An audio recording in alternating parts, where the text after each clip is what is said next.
opioid crisis isn't getting top billing in policy discussions of this primary campaign season like it did 4 years ago. But the issue has not faded in importance on the streets of Manchester or across the state. Right now, there's a new push in Washington to direct billions more dollars to continue addressing the problem. And Senator Jeanne Shaheen is here this morning to discuss. Senator Shaheen, thanks for being here. Always nice to be here, Adam. And as you say, the problem hadn't gone away, sadly. And what we're seeing is not just people with opioid use disorders, but other substances that have come in, meth and cocaine. And so what our bill does is to try and respond to what we've heard from people across the state. You know, there are too many people still dying. There are too many people who are still finding it difficult to get that long-term recovery. Treatment is more available to people now thanks to the hub and spoke initiative that the state has done, and we've worked very hard to try and make sure the money is there for that. But we've got to do more, and that's what this legislation is attempting to do. Now, the Turn the Tide Act, 10 years, $63 billion is right. The ask. What can we expect realistically to end up coming back to New Hampshire? Well, we have tried to plus up all of those initiatives that will be helpful to New Hampshire, and I think we're looking at, we've already had a tenfold increase in the state opioid response grants, so that's been very helpful. We want to see that continue, but we really focused in 3 areas on this legislation. The first is to try and be more flexible so that grants that are available, programs that are available are not just focused on opioids, but they're focused on the other substances that we're now seeing in New Hampshire. Also to prioritize prevention. We need to make sure that we're doing more to prevent people from substance use disorders. And so we're looking at things like the ASSERT program here in Manchester, where the police department connects children who are witnesses of trauma in their households to services that can help them. That's been very effective, and we're seeing it. We want to see that available to cities across this country. And then we want to focus on the workforce, because one of the big challenges that we've heard from treatment providers is they're having trouble getting workers. So we increase Medicaid rates, we provide loan forgiveness for people, and we focus on states that are hardest hit like New Hampshire. As the money begins to flow in another wave here, what measures will be in place with this to ensure that what people are doing is working? We know those like the ASSERT program is working, safe stations, but as more and more funding comes, we're likely to see the build out. Are there measures in place to make sure that the funding where it goes is actually doing something? Well, there are, and what we try not to create new programs in this legislation. We try and look at what's currently working and try and make sure that those are both funded and that we have made the changes to them that are important. So, for example, we have something called Drug-Free Communities grants. I was down at Sanborn High School a year or so ago, and I heard from folks down there that they've had those grants. They've been very effective. They're doing a lot of good work with them, but there's a 2-year limit on what they can do. So we've extended that window by 5 years so that when those grants are working, when they're seeing real progress in communities, they're not suddenly cut off with no opportunity for future support. Some breaking news on Friday. Labor Secretary Alex Acosta resigning amid this sort of ongoing scandal with Jeffrey Epstein. What's your reaction? It's about time.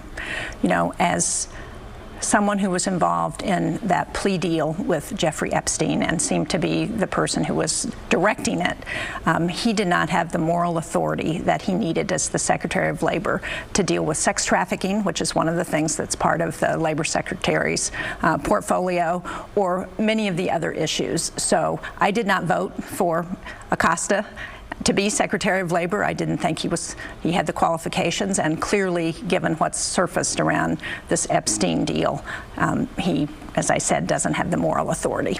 Let's jump into a more local political framework here. You're facing re-election in 2020, and we see some Republicans beginning to emerge on the other side there.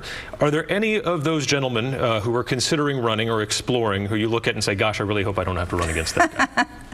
No, you know, they're going to be people get into this race. We were always expecting an opponent. That's for the Republican Party to decide. I'm going to stay focused on my job as senator, on trying to make a difference for people in this state, on focusing on legislation like this new opioid bill or substance use disorder bill that will make a difference.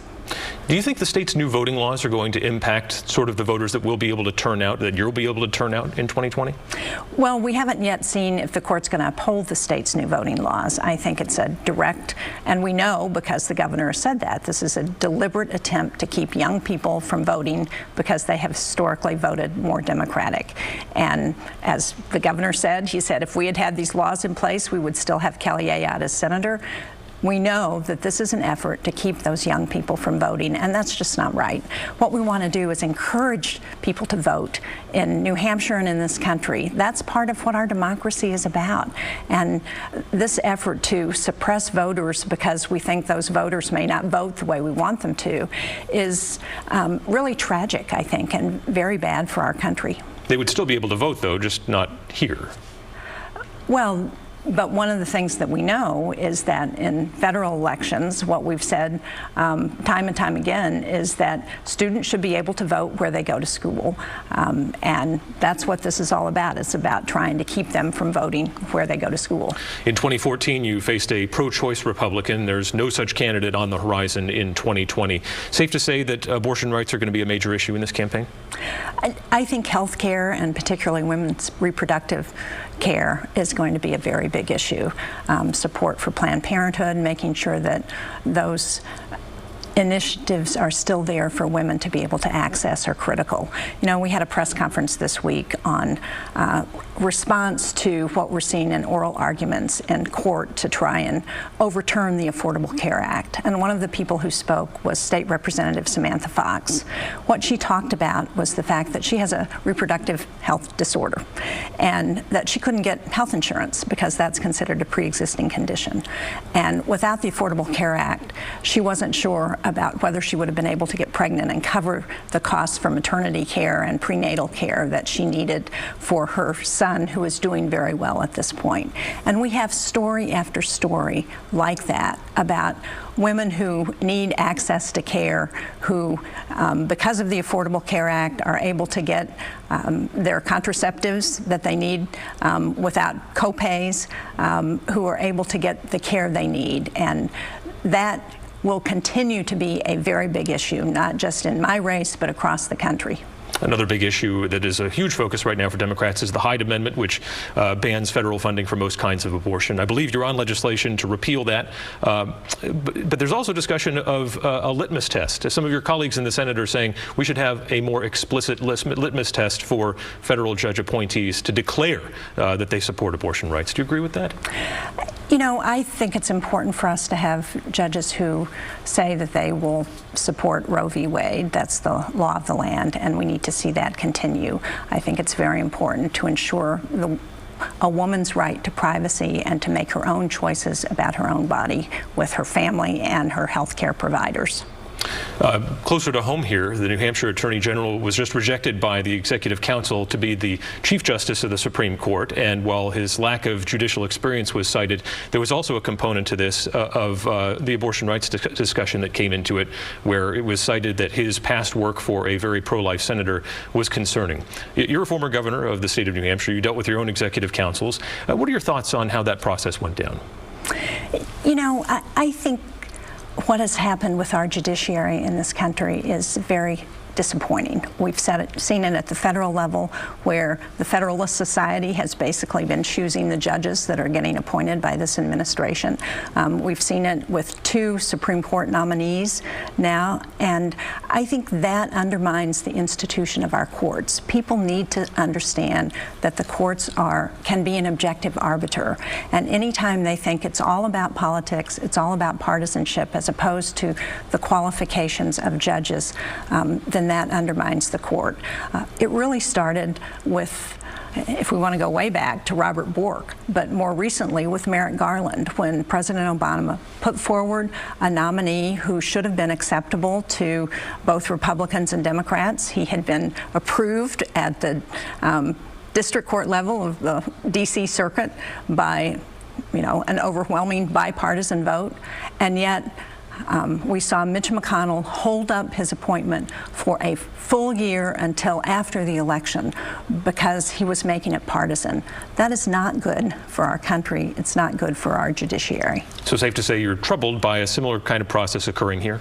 I'm troubled by any partisan direction to deal with our judges. I think we need to look at people who are qualified. I think there are a lot of other factors in the New Hampshire case and a lot of other reasons cited by the executive counselors who voted against Gordon MacDonald. But I do think the politicizing of our courts is not good for the country.